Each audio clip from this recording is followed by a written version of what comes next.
It's a dismal and eerie economy.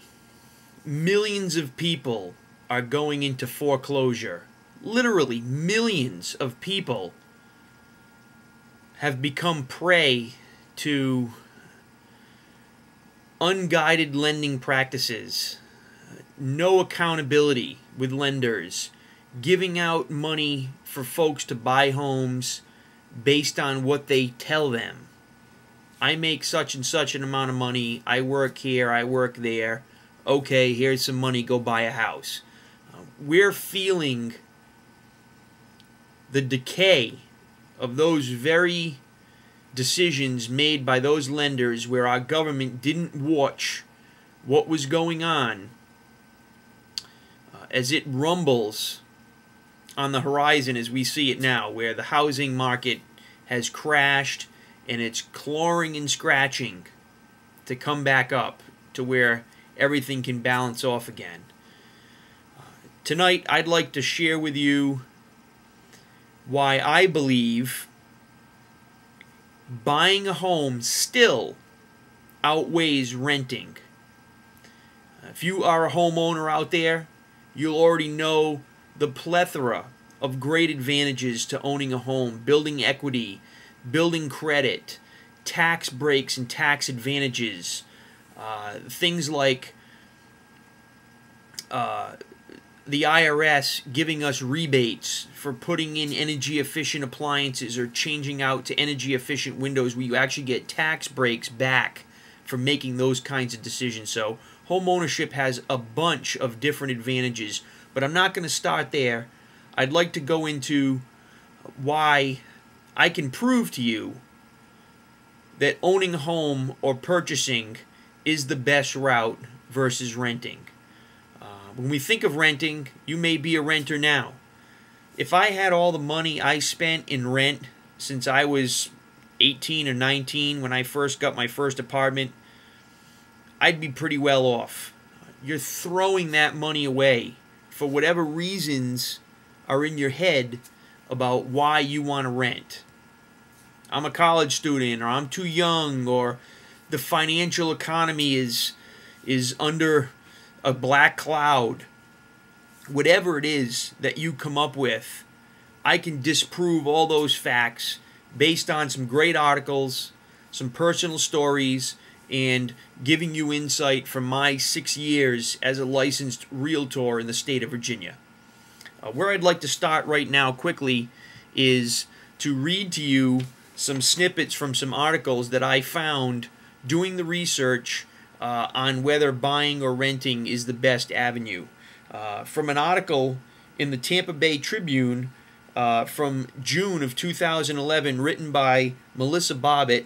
She quotes Walter Maloney, who is a spokesperson for the National Association of Realtors, and he says that in a long-term plan, buying completely outweighs renting.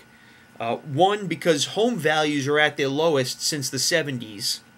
And two, because rent increasing is going up through the roof because landlords and investors know that now is the time to increase rents.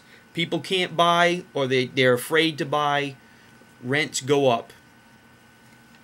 According to Ginnie Mae, which is a government agency that handles mortgages and backs mortgages, you can find them at www.ginniemay.gov, says based on a $110,000 home with a $1,000 a month mortgage payment, contrasted with an $800 a month rent payment with an annual increase of 5% when your rent goes up, after 6 years, the homeowner is paying less than the renter is.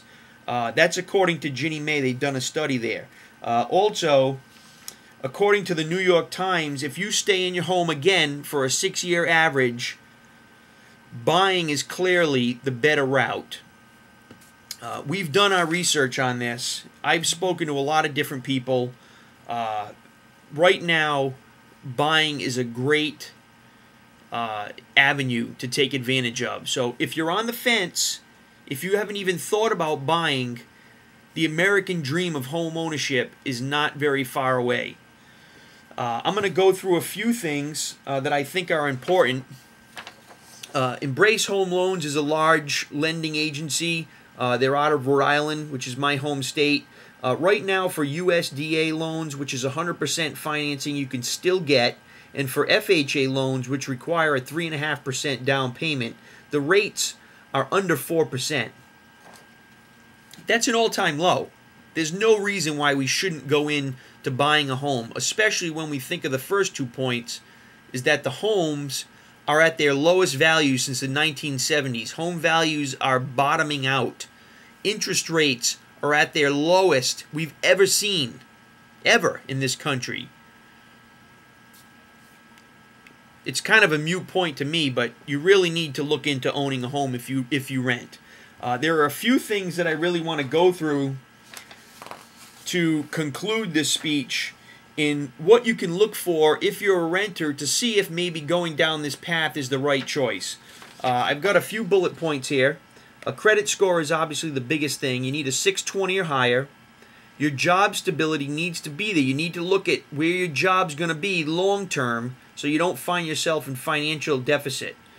Maintenance. You're going to need some money in the bank to be able to fix things that happen on the house, or if you initially buy something that requires work. Your rent payment versus mortgage. If your rent payment's only $500 a month and the same property to buy is $1,000 a month, you're obviously not going to want to buy the house. You're going to want to just rent it. So looking at those 4 things, see if home ownership is a possibility. And I firmly believe if you're able to stay in the home for 6 years or more, it clearly states in these articles that the numbers simply outweigh renting when you can buy a home. Think about it. Ask me questions if you need to. I'm always around. You've got my email. It's john.tatuli@yahoo.com. Thank you so much. Have a blessed night.